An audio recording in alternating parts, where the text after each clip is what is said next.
پہلی بات کہ جملہ کمالات کی جامع ہے حضور کی شخصیت، کوئی شک نہیں۔ اس میں وہ شعر جو ہے حسن یوسف دم عیسیٰ ید بیضا داری آنچ خوما حمد آرد تو تنہا داری، بہت صحیح ہے۔ حضرت یوسف علیہ السلام کا حسن، حضرت عیسیٰ کے سانس کے اندر پھونک میں جو تاثیر تھی، حضرت موسیٰ کے عصا میں، یہ ساری چیزیں آپ کو دی ہیں اللہ نے۔ جو تمام اچھوں کے اندر تمام اچھائیاں ہیں، وہ ساری اچھائیاں آپ میں جمع ہیں۔ البتہ یہ بات جان لیجئے، میں تجزیہ کر کے آپ کو بتا رہا ہوں، حضور کا مرتبہ اور مقام بیان کرنے کی کوشش آپ کی توہین پر منتج ہوتی ہے۔ وجہ کیا ہے؟ اگر آپ کسی کے مرتبہ مقام کو اس کے اصل مقام کے مطابق بیان نہیں کر سکتے تو کہیں نیچے گریں گے نا۔ ناممکن ہے کہ حضور کے مرتبہ مقام کو ہم بیان کر سکیں۔ سیدھی سی بات ہے، کسی ڈاکٹر کا کیا مقام ہے اپنے فن میں، وہ ڈاکٹر ہی سمجھ سکتا ہے نا۔ کسی انجینئر کا کیا مقام ہے اپنے فن میں، کوئی انجینئر ہی سمجھے گا نا۔ تو حضور کا کیا مقام ہے، کوئی نبی اور رسول ہی سمجھ سکتا ہے، وہ بھی نہیں سمجھ سکتا۔ کیوں؟ نیچے سے اپنے اوپر والے کا پورا ادراک ممکن نہیں ہوتا، اوپر والے کو پورا ادراک ہو سکتا ہے نیچے والے کا۔ ظاہر بات ہے کہ حضور سب سے اونچے ہیں، سب سے اوپر ہیں، افضل الانبیاء ہیں، افضلہم۔ اس اعتبار سے وہ لطیفہ ہے کہ کسی جگہ پر کسی دیہاتی کی کوئی مدد کر دی کسی ڈپٹی کمشنر نے، شاید کہیں وہ کسی جگہ ڈوب رہا تھا، بچا لیا، انہوں نے کہا رب تینوں پٹواری کرے۔ اب یہ اس کی توہین ہوئی، کیا ہوا؟ اسے کیا پتا یہ ڈپٹی کمشنر کس بلا کا نام ہوتا، اس کا کیا مقام ہے، کیا مرتبہ ہے۔ تو حضور کے مرتبہ اور مقام کو کسی درجے میں جاننے والے صرف انبیاء ہیں، کلی طور پر جاننے والے صرف اللہ کی ذات ہے اور کوئی نہیں۔ آپ بیان کریں گے تو کہیں نہ کہیں نیچے رہ جائیں گے۔ آپ کو کیا پتا، یہ جو آپ فرماتے ہیں کہ میں اپنے رب کے پاس رات گزارتا ہوں، ابھی تو عند ربی هو یطعمنی و یسقین، وہ مجھے کھلاتا ہے پلاتا ہے، میں اور آپ سمجھ سکتے ہیں کچھ؟ شب معراج میں جو مشاہدات ہوئے ہم سمجھ سکتے ہیں؟ لقد رأى من آیات ربہ الکبریٰ، بس ختم۔ اذ یغشی السدرۃ ما یغشی، جبکہ اس بیری کے درخت کو ڈھانپے ہوئے تھا جو ڈھانپے ہوئے تھا، تم نہیں جان سکتے کیا ڈھانپے ہوئے تھا۔ کیا بیان کریں گے آپ کہ حضور کا مشاہدہ کیا تھا وہاں؟ اگر ہمارے لیے کسی درجے میں بھی اس کا ادراک اور فہم ممکن ہوتا تو وہ اللہ بیان کرتا۔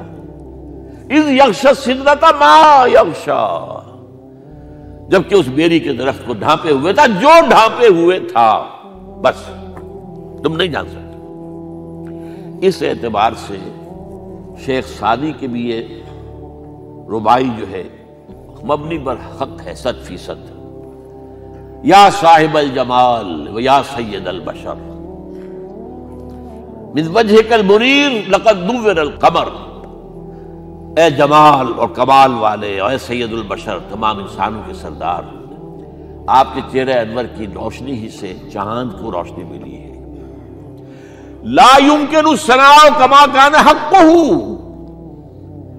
ممکن ہی نہیں ہے آپ کی ثنا جتنا کہ اس کا حق ہے۔ یہ بات میں نے بیان کی ہے، آپ نے شعر کے انداز میں پہلے سنی ہوگی، لیکن میں نے اس کا تجزیہ کر کے بتا، ممکن ہی نہیں ہے کسی انسان کے لیے کہ حضور کے مقام اور مرتبے کو بیان کر سکے۔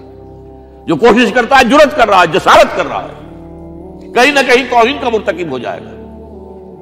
ہاں، بحیثیت بشر ہم پہچان سکتے ہیں حضور باپ کیسے تھے، حضور شوہر کیسے تھے، یہ ہمیں سمجھ میں آ جائے گا۔ حضور حاکم کیسے تھے، حضور منصف کیسے تھے، حضور سپہ سالار کیسے تھے، تمام جو بھی حیثیتیں ہو سکتی ہیں دنیا میں انسان کی، وہ تمام حیثیتیں جمع ہیں حضور کی ذات کے اندر۔ داعی بھی ہیں، مبلغ بھی ہیں، معلم بھی ہیں، مربی بھی ہیں، مزکی بھی ہیں، سپہ سالار بھی ہیں، صدر مملکت بھی ہیں، کیا نہیں ہے؟ ہر ایک کے لیے اسوہ ہے، ہر ایک کے لیے اسوہ ہے۔ صرف ایک یہ نوٹ کر لیجئے، نقطہ آ گیا ہے ضمنی طور پر، آپ کے اسوے میں ایک خلا ہے صرف. آپ کہیں گے میں توہین کر رہا ہوں، بات سمجھ لیجئے میری. ایک عورت کے لیے اس کی نسوانی زندگی کے لیے اسوہ حضور کی ذات میں نہیں ہے، یہ خلا ہے. یہی وجہ ہے، یہی سورہ مبارکہ احزاب جس میں یہ آیت آئی ہے لَقَدْ كَانَ لَكُمْ فِي رَسُولِ اللَّهِ أُسْوَةٌ حَسَنَةٌ، وہاں آپ کی ازواج کو قرار دیا گیا ہے، مسلمان خواتین کے لیے. اصل میں اسوہ وہ ہے، یا نساء النبی لستن کاحد من النساء، تم عام عورتوں کے مانند نہیں ہو. یہ حضور کا اسوہ جو ہے، جو ازواج مطہرات کے ذریعے سے ایک خواتین کا اسوہ جو ہے وہ امت کو ملا ہے. باقی کوئی انسان جس حیثیت میں بھی ہو، آپ اندازہ کیجئے 5 وقتہ امام بھی مسجد نبوی کے محمد ہیں اور خطیب بھی محمد ہے صلی اللہ علیہ وسلم. آج ہمارے ہاں 5 وقتہ امام کوئی اور ہوتا ہے، بڑی مسجدوں میں خاص طور پہ مغرب عشاء اور فجر کے اور ہوتے ہیں، ظہر اثر کو ایسے رکھاتے ہیں. اور وہ ایک خطیب صاحب، تو ظاہر بات ہے خطیب صاحب ہے، وہ تو جمعے کو آئے گی. اللہ اللہ خیر صلی. وہاں یہ ہے کہ 5 وقتہ امام بھی ہیں اور آپ خطیب بھی ہیں، مدرس بھی ہیں، معلم بھی ہیں، مربی بھی ہیں، مزکی بھی ہیں.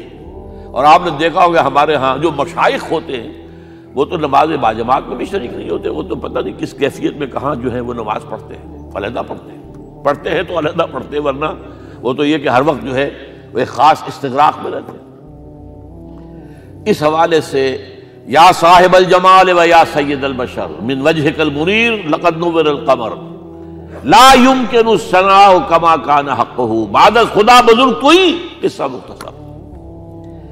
اور یہی بات غالب نے مرزا ایوب بیگ صاحب نے آپ کو سنائی. غالب ثنائے خواجہ بے یزداں گذاشتیم. اے غالب ہم نے محمد صلی اللہ علیہ وسلم کی ثنا جو ہے وہ اللہ کے حوالے کر دی ہے، ہمارے بس کا روگ نہیں ہے. غالب ثنائے خواجہ بے یزداں گذاشتیم، کہاں ذات پاک، کہاں یہ کہ آن کا مخفف بن جاتا عربی میں، کہاں کہ آن، کہاں ذات پاک مرتبہ دان محمد است، کہ وہی ذات پاک ہے جو محمد کے مرتبے سے واقف ہے اور کوئی نہیں جان سکتا.